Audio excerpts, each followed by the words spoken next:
పడుకుని ఒట్లో వేసుకోవాలి. అంటే ఇప్పుడు ఏకాదశి తగులు మిగిలిన వస్తుంది ఒకసారి మనకి అందుకే లెక్క ఆన్సర్ సన్ టు సన్ అమ్మా. అందుకని మీరు సూర్యుడితో ఉన్న ఏకాదశి పాటించండి. సౌరమానం ఈ మానాల్లో చాలా ఉన్నాయి. మొన్న శంకరమంచి రామకృష్ణ శర్మ గారు చెప్తున్నారు సూర్య సిద్ధాంతంలో 9 రకాల మానాలు ఉన్నాయంట. మనకి సౌరమానం, చంద్రమానం తెలుసు, బృహస్పతి మానం తెలుసు. ఇంకోటి ఏది చెప్పారు ఆయన, శావరీయ మానము ఏది చెప్పారు. ఇంకో 5 ఉన్నాయి, అవి దేవతలకు అని చెప్పారు. ఎంత సిద్ధాంతాలు ఉన్నాయి, ఎన్ని ఉన్నాయి. మనం అన్నీ చేయలేవు, చేయగలిగేవి చేయాలి, కొన్నైనా చేయాలి. అందులో ముఖ్యమైనది మనం చేయగలిగేది ఏమిటి చెప్పండి అందరూ. హరే కృష్ణ హరే కృష్ణ నువ్వు చెప్పు. హరే కృష్ణ హరే కృష్ణ కృష్ణ కృష్ణ హరే హరే హరే హరే హరే రామ రామ రామ హరే హరే. రోజు ఎన్నిసార్లు చెప్పాలి? 108 సార్లు. ఓకేనా? Very good. రోజు భగవంతుడి యొక్క నామం చెప్పండి. అన్ని గ్రామాలు రోజు మంత్రం చేయండి. ప్రశాంతంగా ఉండండి, సంతోషంగా ఉండండి. మానవ జీవితం చాలా దుర్లభమైనది, మర్చిపోకండి. ఓకే తల్లి? ఓకేనా? ఎవరు మీది? Very good. ఇప్పుడు ఎక్కడికి వెళ్తున్నారు? ఎవరున్నారు అక్కడ? తెలుసా నీకైనా? ఇంతకుముందు చూసావా? చూసావా? ఏం చెప్పావు లాస్ట్ టైము? ఆయనతో ఏం చెప్పావు? ఏం చెప్పాలి తిరుపతి వెళ్తాను గట్టిగా? గోవిందా ఏం చెప్పాలి? దారంతా చెప్పాలి. మెట్లు ఎక్కుతారా మా బస్సులు వెళ్తారా? మీ అమ్మ మళ్ళీ కంగారు పడిపోద్ది. కానీ భలే సరదా కదా, మనం ఎక్కేటప్పుడు భలే ఫీల్ అయిపోతాం. కానీ అమ్మ మీకు పేపర్ వచ్చిందా? నేనే 2004లో ఎప్పుడో 4 మెట్లు ఎక్కి నా వల్ల కాదు, నిరసంగా ఉంది, నేను బస్సు ఎక్కాను అన్నాను. ఇప్పుడు 20 ఏళ్ళ క్రితం. అంటే రాంపండి అని మాతో వచ్చినాను.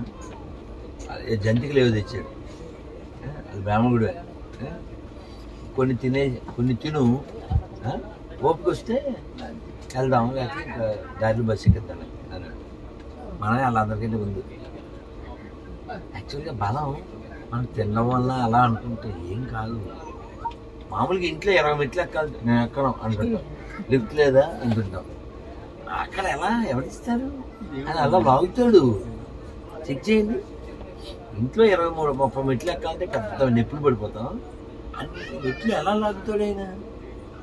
అందుకే చెప్పారు, నీ కొండకు నీవే రప్పించుకో, ఆ పదమొక్కులు నీవే ఇప్పించుకో, నీ కొండకు నీవే రప్పించుకో. అందుకని మనం ఆయన మీద ఆధారపడాలి. ఆధారపడినప్పుడు ఏం చేయాలి? మన హృదయం లోపల స్వామి నాకెవరూ లేరు, నీవే నువ్వే ఉన్నావు అని ఆయనకి చెప్పుకోవాలి. అప్పుడు బలం ఇస్తాడు. అందుకని భగవంతుడిని ఎప్పుడు మన మనసు లోపల ఆయన రూపాన్ని, ఆయన నామాన్ని ఎప్పుడూ స్మరణ చేయాలి. వెంకటేశ్వర స్వామి ఎలా నుంచి ఉంటారు తెలుసా? మర్చిపోయావా? మరి ఆంజనేయ స్వామి మూతి ఎలా ఉంటుంది? ఆంజనేయ స్వామి పెట్టి మూతి చూడలేదా? హనుమంతుడు ఆయన చేతిలో ఏముంటుంది? హనుమంతుడి చేతిలో గద ఉంటుందా? మరి వినాయకుడు మరి దుర్గాదేవి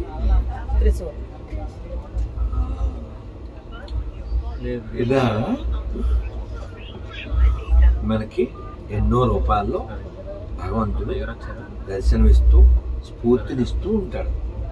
కానీ మనం ఇంత పసుపు ముద్ద, ఇప్పుడు ఏంటి ఆ పసుపు ముద్దకి 3 పక్కల కుంకుమ బొట్టు పెట్టి ఎవరిని అంటాం? అయితే గణపతి అంటాం, లేదా తులసమ్మ, గౌరమ్మ అంటాం. వాళ్ళదా సీటు సరే సరే తల్లి. మళ్ళీ నువ్వు బుక్ చదివాక నాకు మళ్ళీ ఫోన్ చేయ, ఓకేనా తల్లి? అందరూ మంత్రం చెప్పేయండి, ఆ తర్వాత వెళ్ళిపోదు. హరే కృష్ణ హరే కృష్ణ కృష్ణ కృష్ణ హరే హరే హరే రామ హరే రామ రామ రామ హరే హరే గోవిందా. అమ్మ మీ బుక్ వచ్చిందా? స్టిక్కర్ వచ్చిందా? కార్డు వచ్చిందా? హరే తాడే అన్నీ అయిపోయి తాడు ఇస్తారు. అంటే యాక్చువల్గా మేము ఢిల్లీ అది వెళ్ళాం కదా, ఇంకా దారిలో అన్ని ఇచ్చేయడం వల్ల, లేకపోతే అసలు మీ పిల్ల గిఫ్ట్ అవ్వకుండా ఎలా కార్డులో ఉంది కదా.